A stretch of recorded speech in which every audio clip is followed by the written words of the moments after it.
আপনাদের অনেক অনেক শুভেচ্ছা ও ভালোবাসা জানিয়ে শুরু করছি অনুষ্ঠান খেলার জগৎ।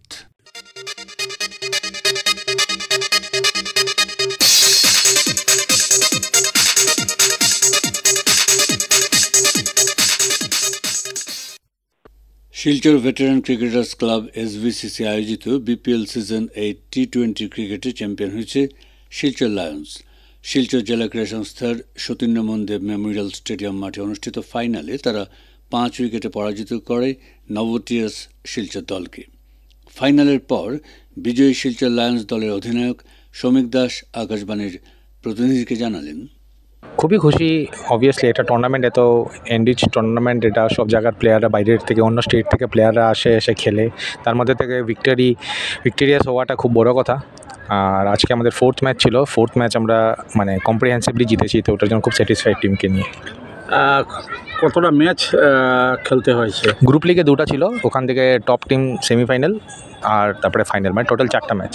ফাইনাল স্কোর নভোটিয়াস শিলচর ফার্স্ট ব্যাটিং করে 161 করেছিল 20 ওভারে, 162 টার্গেট ছিল, আমরা 17 ওভারেই চেজ ডাউন করে নিয়েছি 5 উইকেট বাকি থাকতে। তো এটা কি আশা ছিল দল চ্যাম্পিয়ন হবে, সেই ধরনের আগে থেকে সেই মোটিভ? হ্যাঁ, অবভিয়াসলি আমার বিলিভ ছিল আমার টিমের উপরে প্রথম থেকে, ইনিশিয়ালি থেকেই, যে আমাদের টিমটা অনেক ব্যালেন্স আছে। যদি আপনি টিম লিস্টটা দেখুন তো আপনি দেখবেন যে আমাদের টিমের প্লেইং 11-এ সবই ব্যাটিং করতে পারে, সবই বোলিং করতে পারে। ওই ব্যালেন্সটা অ্যাকচুয়ালি টি20তে ইউজফুল হয়। আজকে ইনিশিয়ালি যখন নভোটিয়াস ব্যাটিং করছিল, সাহিল জিন খুব ভালো ব্যাটিং করছিল, তো আমাদের কাছে ওই অপশানটা ছিল যে ওই বোলারটা যদি মার খায় তো ওর জায়গায় আরেকটা বোলার করাতে পারবো। তো ওইটার জন্যই আমাদের টিমটা, আমার লাগে যে একটা আপার হ্যান্ড ছিল অপোনেন্ট থেকে। তো এটা অপোনেন্টের যেটা রান, সেটা কতটুকু টার্গেট পর্যন্ত আপনাদের ছিল? না, তেমন কিছু আমরা টার্গেট করি নাই, কেন কি দেখুন, আগে থেকে প্রিজিউম করাটা আমি কখনো বিলিভ করি না। আমি সবসময় বলেছি যে অন ফিল্ড যখন ম্যাচ চলাকালীন তখনই আমরা ডিসাইড করি যে কতটুকু পর্যন্ত চেজ ডাউন করা যায়। একটা টাইমে ওদের 12 ওভারের অনেক রান হয়ে গেছিলো, অ্যারাউন্ড 130 হয়ে গেছিলো। তো তখন যদি আমি ভাবতাম যে ওদেরকে 150 নিচে বা 200-এর নিচে, তাহলে আমার কাছে একটা প্রেশার এসে যেত। তো আমি তো ওইটাই বলেছি যে 20 ওভার যাক, যেটা হবে ওটা চেজ ডাউন করতে লাগবে। তো এই যে 162 সেটা খুব সহজ বলে মনে হয়েছে চেস করা? না, আমাদের ইনিশিয়ালি যেটা স্টার্ট দিয়েছে প্রদ্যুৎন শইকী আর পারভেজ আহমদ, তারপরে তো 3 ওভারে আমাদের রান হয়ে গেছিলো। আফটার দ্য কমপ্লিশন অফ 3 ওভার্স আমাদের রান ছিল 54 রানস। তো 3 ওভারে 54 হয়ে যাওয়াতে আমাদের অনেকটা ইজি হয়ে গেছে বাকিটা মেক আপ করাটা, রানে বলে এসে গেছিলো।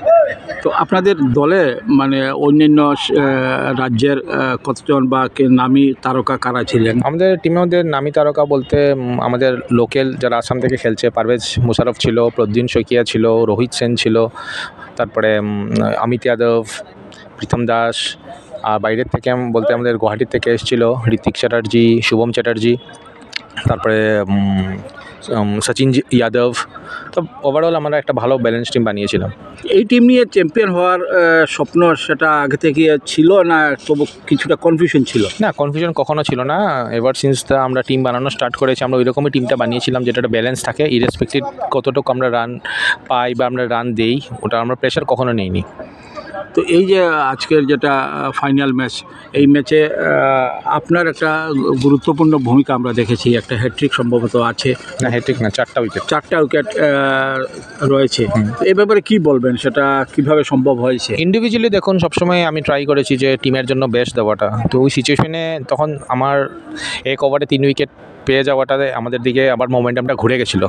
তো ওটাই আর কি, আমি ইন্ডিভিজুয়ালি দেখুন আমরা সবই ট্রাই করি নিজের বেস্টটা দেওয়া, যখন এটা ফ্রুটফুল রেজাল্টস দেয় আমাদেরকে তখনই আমরা বেশি স্যাটিসফাইড হই। এই ওভারটাকে টার্নিং পয়েন্ট বলা যাবে? হ্যাঁ, ওই ওভারটা টার্নিং পয়েন্ট, কেন কি ওদের সেট ব্যাটসম্যানগুলো তখন আউট হয়েছে, আর যেহেতু নতুন ব্যাটসম্যান আসাতে 1 ওভারে 3টা উইকেট পড়ে গেলে কি হয়, অপোনেন্ট টিমের ওখান থেকে আবার মোমেন্টামটা নিয়ে আসাটা একটু কঠিন হয়ে যায়। তো ওই জায়গাতেই আমরা ওদেরকে চেপে ধরেছিলাম আর আমরা মানে আলটিমেটলি রেজাল্ট পেয়েছি। তো সেই পুরস্কার হিসাবে চ্যাম্পিয়ন ট্রফি ছাড়া আপনাদের দলের কি পুরস্কার লাভ করেছে? Man of the series, most valuable player না, ম্যান অফ দ্য সিরিজ পেয়েছে, হাইয়েস্ট উইকেট টেকার পেয়েছে পারভেজ আহমদ পেয়েছে, পারভেজ মুশারফ পেয়েছে, এই 2টা অ্যাওয়ার্ড। আর valuable player of the match পেয়েছে আজকে প্রদ্যুৎন শইকিয়া, আমি পেয়েছি ম্যান অফ দ্য ম্যাচ। আর হ্যাঁ, এইগুলো উইকেটে, এগুলোই। তো এই তো গেল এবারের এই বরাক প্রিমিয়ার 2020 যেটা ক্রিকেট লিগ টুর্নামেন্ট। তো তো পরবর্তীতে আপনার লক্ষ্য বা কি কি থাকছে? এখন ইমিডিয়েটলি কাল আমি যাবো গিয়ে গুয়াহাটি, আমাদের ডিপার্টমেন্টাল খেলা আছে ইন্টার জোনাল, যেটা ইন্ডিয়ান অডিট অ্যান্ড অ্যাকাউন্টসে ইন্টার জোনালটা খেলতে যাব কলকাতাতে 15th। তারপর ওখান থেকে এপিসিসির থার্ড রাউন্ড, এবার আমাদের ক্লাব ইটখলা আইসি কোয়ালিফাই করেছে, তো ওটার থার্ড রাউন্ডও গুয়াহাটিতে আছে 27 থেকে। তো এখন আগামী কিছুদিনে অনেকগুলো খেলা আছে আরও। আজকের এই টুর্নামেন্টে কাকে আপনি সবচেয়ে বেশি কৃতিত্ব দেবেন দলের? দলের কৃতিত্ব থেকে প্রথমে অর্গানাইজিং কমিটিকে খুব ধন্যবাদ দেবো, যে এরকম একটা ভালো টুর্নামেন্ট ওরা every year irrespective of the weather condition যেটা নিয়ে ওরা অর্গানাইজ করে, তাতে আমাদের লোকাল ছেলে বাইরের থেকে প্লেয়াররা এসে আমাদের লোকাল অডিয়েন্সরা ভালো খেলা দেখতে পারে। এমন আমি বলবো না যে একটা ম্যাচ এইরকম হয়নি, ওয়ান সাইডেড হয়নি, সব ম্যাচে একটা ক্রাঞ্চ মোমেন্ট ছিল। তো এটা ভালো লাগে, প্লেয়াররা টিভিতে যেইগুলো প্লেয়ারকে দেখছে ওরা এসে যখন এখানে খেলছে, ওটাই অর্গানাইজিং কমিটিকে আমি থ্যাঙ্কফুল জানাবো।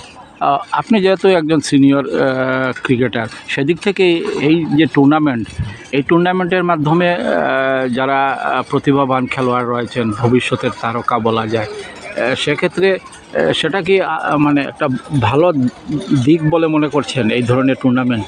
এই ধরনের টুর্নামেন্ট একটা কেন আরও বেশি হতে লাগে। এই অঞ্চলের থেকে যদি প্লেয়ার বের করতে লাগে, তাহলে ওদেরকে এরকম কম্পিটিটিভ ক্রিকেট খেলাতে লাগবেই, কেন কি আমরা অনেক কম ম্যাচ খেলি, ম্যাচ না খেললে লাভ নেই, খালি নেটস বা ড্রিলস করে তেমনটা কিছু হেল্প হয় না। আমি এজ এ ক্রিকেটার এটা রিয়েলাইজ করেছি যে যতটা বেশি আমরা ম্যাচ খেলতে পারবো ততটা আমাদের জন্য ভালো।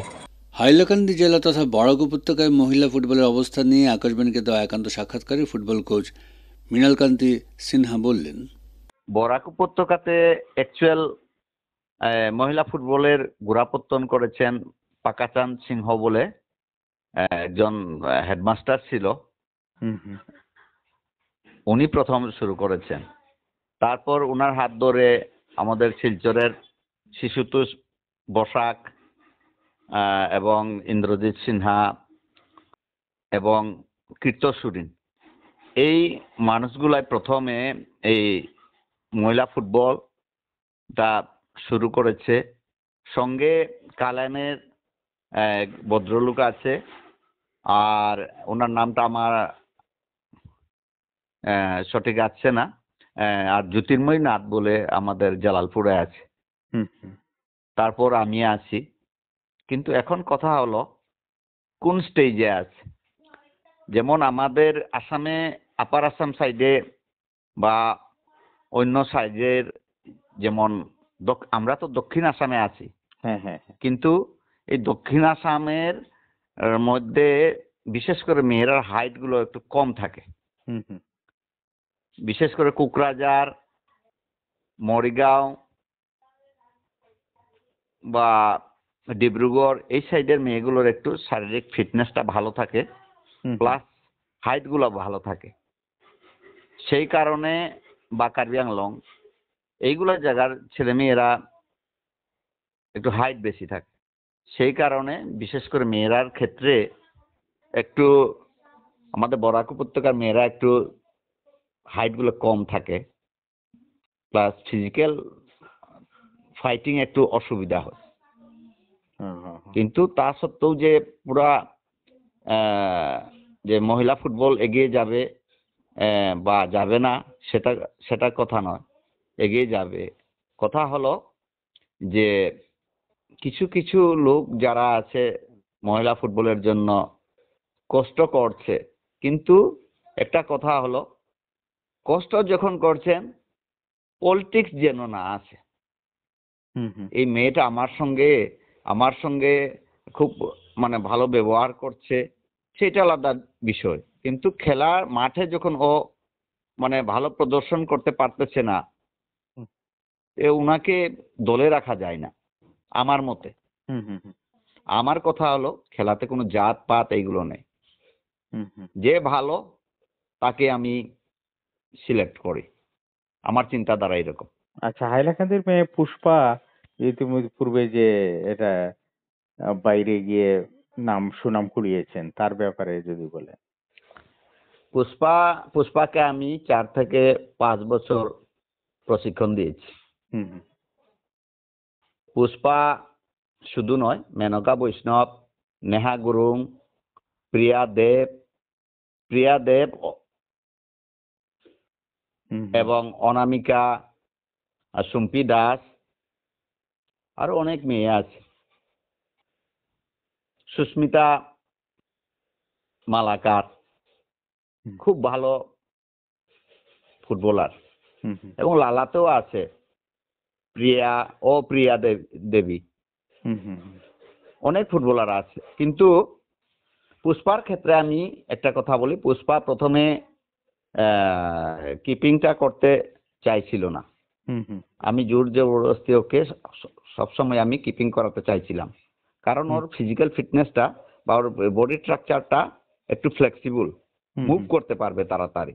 হুম, হুম, আমি তো খেলার জগতে থাকি মানুষ, আমি শুধু ফুটবলের নিয়ে জড়িত এমন কথা না, আমি অ্যাকচুয়াল খেলার জগতে 40 বছরের মতো জড়িত মানুষ। হুম, হুম, হুম, প্রচুর ক্রিকেট খেলতাম প্রথম দিকে, তার হুম, পরবর্তীতে আমি ফুটবলে এসেছি। আসার কারণটা হলো কলকাতার থাকার কারণ। হুম, হুম, কলকাতার পরিবেশে ফুটবলটা খুব প্রিয়, ওই দেখে আমার খেলার ক্ষেত্রে মানে ফুটবলের দিকে ঝোঁকটা হয়েছে। এখন কথা হলো, আমি যে শুধু আহ মহিলা ফুটবলারকে প্রশিক্ষণ দিচ্ছি এমন কথা, আমি ছেলেও প্রচুর আছে, সুপার ডিভিশনও খেলছে আমাদের শিলচরে, হুম, হুম, গুয়াহাটি প্রিমিয়ার লিগও খেলতেছে, আইএসএল এর পাঞ্জাব এফসিতে ছিল, এখন বেঙ্গালুরু এফসিতে গিয়েছে আন্ডার 17 এর দলে। হুম। তো অনেক আছে ছেলে, এখনো কন্টিনিউ প্রশিক্ষণ দিয়ে যাচ্ছি আমি ছেলেদেরকে, ছোট আচ্ছা, ছোট বাচ্চাদের। এই অঞ্চলের মহিলা ফুটবলার কেউ কি রাজ্যিক দলে স্থান পেয়েছে ইতিমধ্যে? হ্যাঁ, আমার হাইলাকান্দি জেলা থেকে তো মেনকা বৈষ্ণব, হুম, হুম, মেনকা বৈষ্ণব একবার স্কুল ন্যাশনাল খেলেছে, দুইবার না তিনবার এরকম খেলেছে হুম, স্কুল ন্যাশনাল, এবং স্টেটের হয়ে খেলেছে। হুম, বর্তমানে মেনকা এবং নেহা গুরুং দুইবার স্টেট খেলেছে। হুম, এই মেনকা এবং নেহা বর্তমানে আসাম ফুটবল একাডেমি, যেটা sports and welfare of Assam, যেটা গভর্নমেন্টের সংস্থা আছে যে হরুহজাইট, হুম, সেই ফুটবল একাডেমিতে থাকে, আচ্ছা, তাও আবার ট্রায়ালের মাধ্যমে। হুম, হুম, আর পুষ্পার ক্ষেত্রে, পুষ্পার বিশেষ করে ট্রায়াল যতটা হয়েছে, হুম, ওইটার পিছনে ইন্দ্রজিতেরও ভূমিকা আছে, আমার হুম, বিশেষ ভূমিকা আছে। হুম, আর এখন কথা হলো, অনেক স্টুডেন্ট একটু মানে সাফল্য পেয়ে গেলে একটু মানে অল্প ইগো আছে, হুম, হুম, থাকতেই পারে এগুলা। হুম, তো আমি একটা ইঙ্গিত দিয়ে দিলাম আর কি আপনাকে, হ্যাঁ। আর আমি বিশেষ কিছু বলছি না পুষ্পা হাইলাকান্দিতে সম্বন্ধে। হাইলাকান্দিতে জেলা ক্রীড়া সংস্থার ময়দানে হ্যাঁ, কি কোচিং এর ব্যবস্থা রয়েছে? হাইলাকান্দি ডিএস এর যারা কর্মকর্তারা আছে, হুম, হুম, বিশেষ করে আমাদের সচিব শৈবাল সেনগুপ্ত স্যার হুম, এবং প্রেসিডেন্ট মহোদয় গৌতম রায় স্যার হুম, এবং রাহুল রায় স্যার, হ্যাঁ, হুম, তিনি আহ, কার্যকারী প্রেসিডেন্ট আছে, সঙ্গে আরো আহ, আনিসুর রহমান এবং আমার মোফাজ্জল হোসেন হুম, হুম, এবং পিনাকি ভট্টাচার্য, আচ্ছা, আচ্ছা, এই মানুষগুলা সবসময় কিভাবে খেলা এগিয়ে যাবে সেই চিন্তায় আছে হুম, সব হুম, সময়। হুম, কিন্তু কথা হলো, হাইলাকান্দি জেলাতে মাঠের খুব অভাব। হুম, হুম, সেই ক্ষেত্রে এই হাইলাকান্দি জেলার মাঠটা মানে সরকারি একটা স্যাংশন হয়েছিল যে মাঠটা সুন্দরভাবে গঠন করার জন্য। হুম, শুধু এই কয়েকটা বছর, 4-5 বছর গিয়েছে শুধু মাঠটা তৈরিতেই, হুম, হুম, খেলাধুলা লাটে একদম পড়ে গিয়েছিল।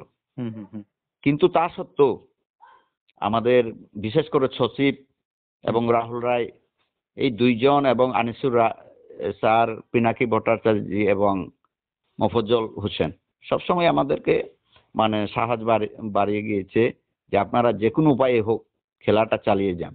হুম, হুম, তারপর আমি বিশেষ করে বরাক নদীর তীরে জমিন ক্ষেতের জায়গাতে গিয়ে, ক্ষেতের মাঠে আমি প্রশিক্ষণ দিয়েছি। আচ্ছা, আমার কাছে প্রচুর ফটো আছে, হুম, প্রচুর ভিডিও আছে। হুম, হুম, হ্যাঁ, তো এখন কথা হলো, যে মানে যে যার মানে ট্যালেন্ট আছে হুম হুম হে জমিনেও খেলুক বা ভালো মাঠেও খেলুক, হে যাবে। হুম হুম হুম। হ্যাঁ, একাগ্রতা যদি থাকে, যে কোনো ছেলে হোক মেয়ে হোক জীবনে সাকসেস হবে।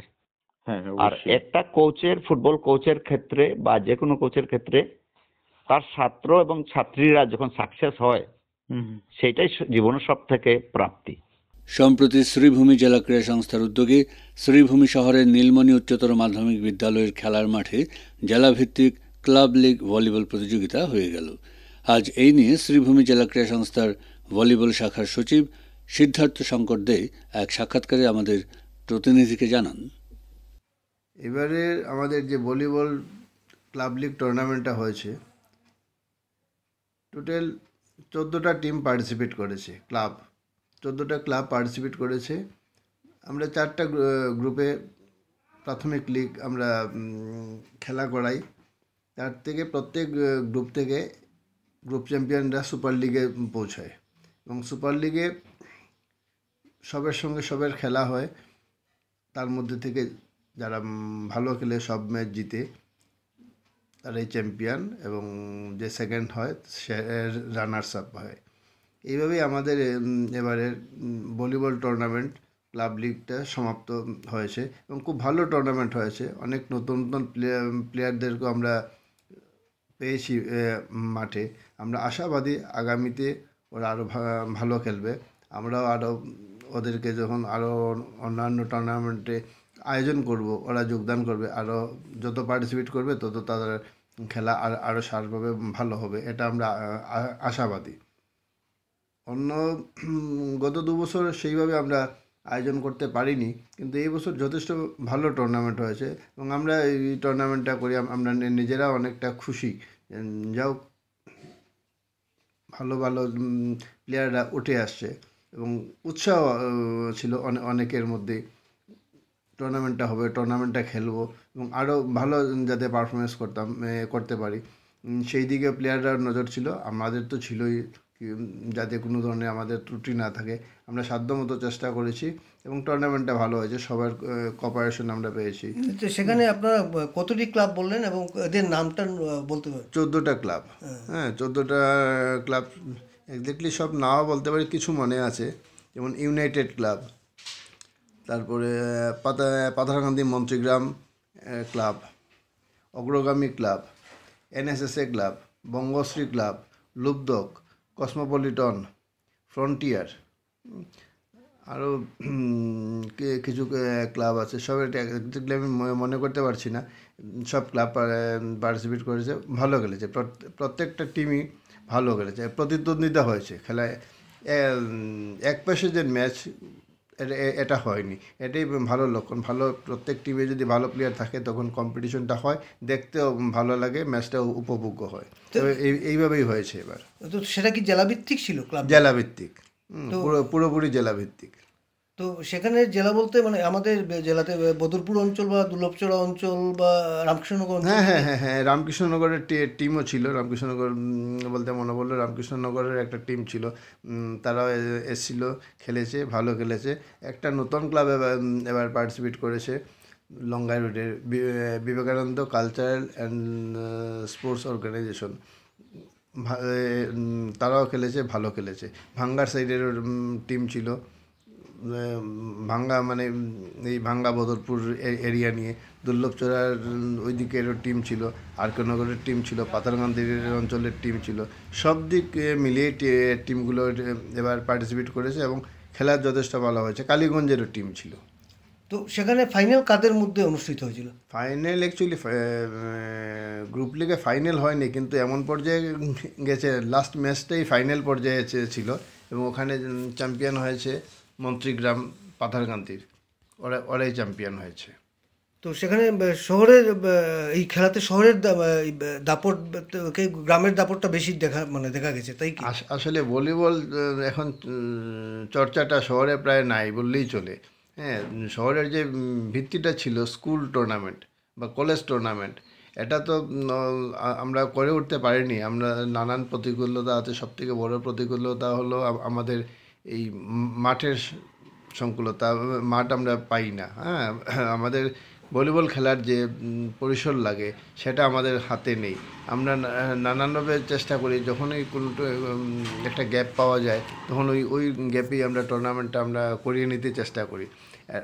তবে অনেক এই গত 2 বছর হয়নি, এবার থেকে এটা খুব তোড়জোড় হয়ে চলছে। আগামীতে যাতে আমরা পার্মানেন্ট একটা জায়গা পাই যেখানে আমরা টুর্নামেন্টটা করাতে পারি। করলে পরে আমরা হবে কি, আমরা স্কুলও করাতে পারবো, কলেজও করাতে পারবো, ক্লাব তো হবেই, মেয়েদের টুর্নামেন্টও হবে। এটা আমাদের চিন্তাধারার মধ্যে আছে। কিন্তু আশা করি যেভাবে আমাদের তোড়জোড় চলছে, আগামীতে আমরা মাঠ পুরো সিজনটাই পাবো, তখন অনেক টুর্নামেন্টও আমরা করাতে পারবো। ইভেন কি ইনভাইটেশনাল টুর্নামেন্টও হয়তো আমরা করে উঠতে পারবো। তো সেখানে এবারের খেলাটা কোন মাঠে হয়েছিল? এবারের খেলাটা হয়েছিল নির্মল স্কুলের প্লেগ্রাউন্ডে। সেখানে ইনফ্রাস্ট্রাকচার ছিল? ইনফ্রাস্ট্রাকচার পুরোপুরি ছিল না, তবে আমরা কিছুটা তৈরি করেছি। হ্যাঁ, আমরা কিছুটা তৈরি করে তারপর টুর্নামেন্টের আয়োজন করতে পেরেছি।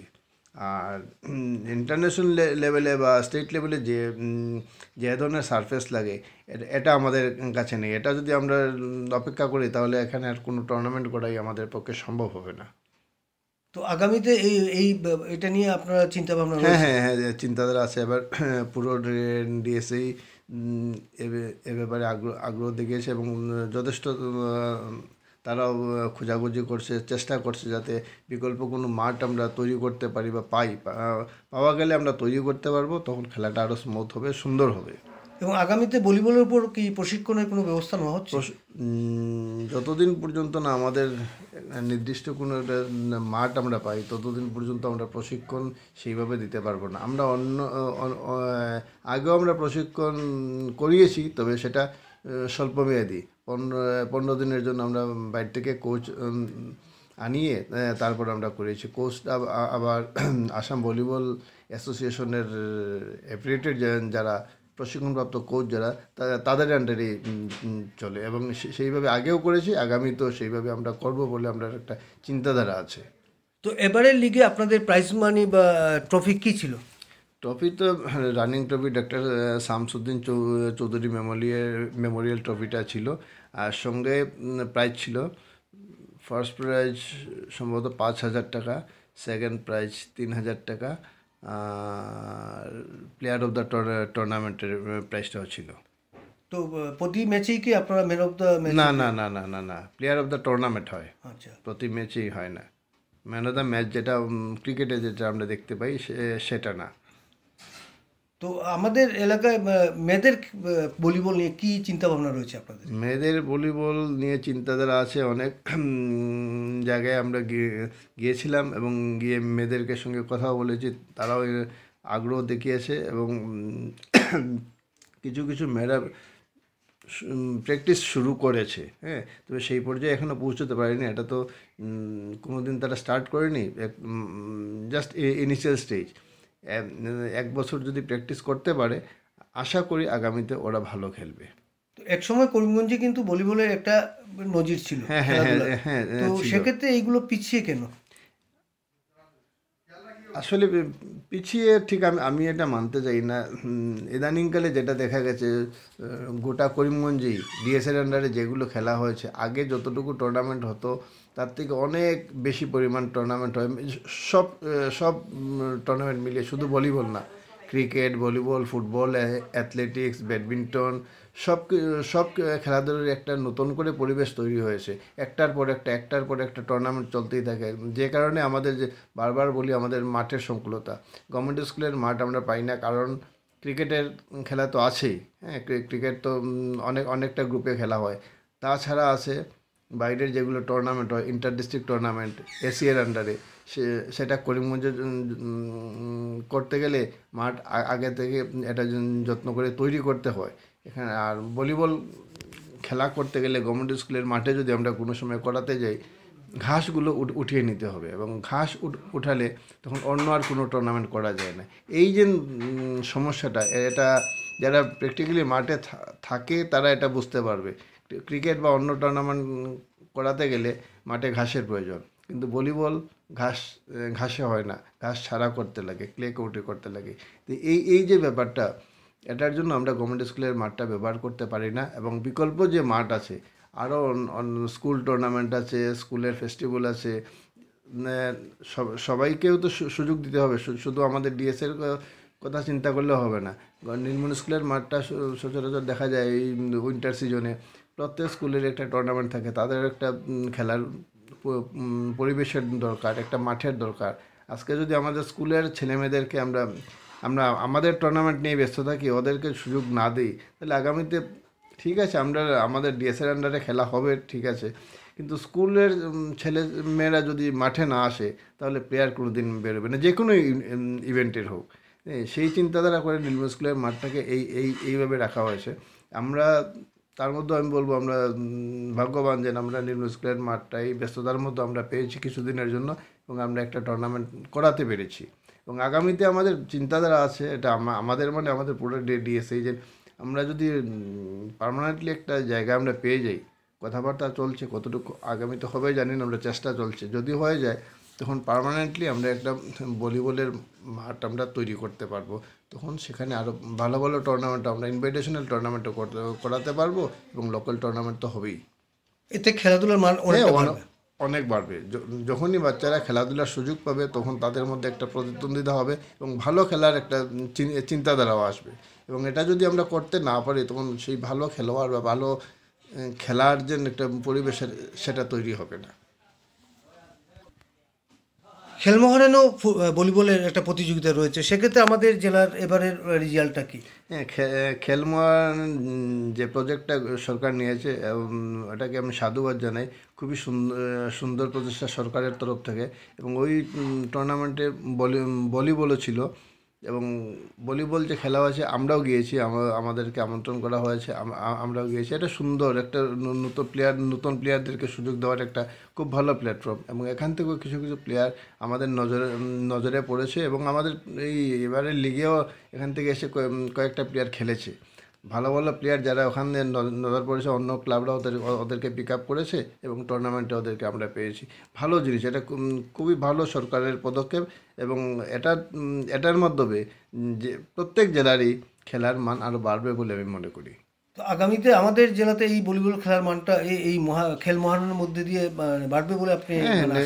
নিশ্চয়ই বাড়বে। জায়গায় জায়গায় বাধ্যতামূলকভাবে অনেক স্কুল কলেজ এখানে পার্টিসিপেট করছে, এবং যখনই পার্টিসিপেট করবে এখান থেকে প্লেয়াররাই তো খেলবে, এবং এখান থেকে ভালো ভালো প্লেয়ার যারা বেরিয়ে আসবে বা নজরে পড়বে, অন্য ক্লাবগুলো ওদেরকেই পিক আপ করবে, তখন ওদেরকে সুযোগ এক্সট্রা একটা দেওয়া হবে, এবং তারা যতই সুযোগ পাবে তত তারা পারফরমেন্সটা আরও ভালো দেখাতে পারবে, এবং ভালো পারফরমেন্স যখনই দেখাবে তখন আমাদের ইন্টার ডিস্ট্রিক্ট টিম যখন যায় ওদেরকে সিলেকশনের মাধ্যমে পাঠানো হবে, এবং সেখানে একটা সার্থকতা।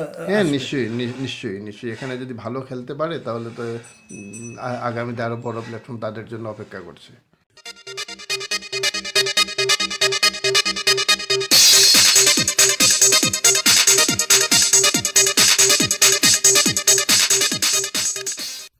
শ্রোতা বন্ধুরা, খেলার জগৎ আজ এখানে শেষ করছি। আপনাদের সঙ্গে আবার কথা হবে আমাদের আগামী অনুষ্ঠানে। আপনারা ভালো থাকবেন এবং অবশ্যই সুস্থ থাকবেন। এবারে বিদায় নিচ্ছি, তবে তার আগে জানিয়ে দেব উপস্থাপনায় ছিলাম অনির্বাণ জ্যোতিগুপ্ত, সাক্ষাৎকার নিয়েছেন রতন দেব, জসীমউদ্দিন লস্কর ও নবেন্দু দাস। অনুষ্ঠানটি সম্পাদনা করলেন কৃষ্ণেন্দু ভট্টাচার্য এবং প্রযোজনায় হিতব্রত ভট্টাচার্য।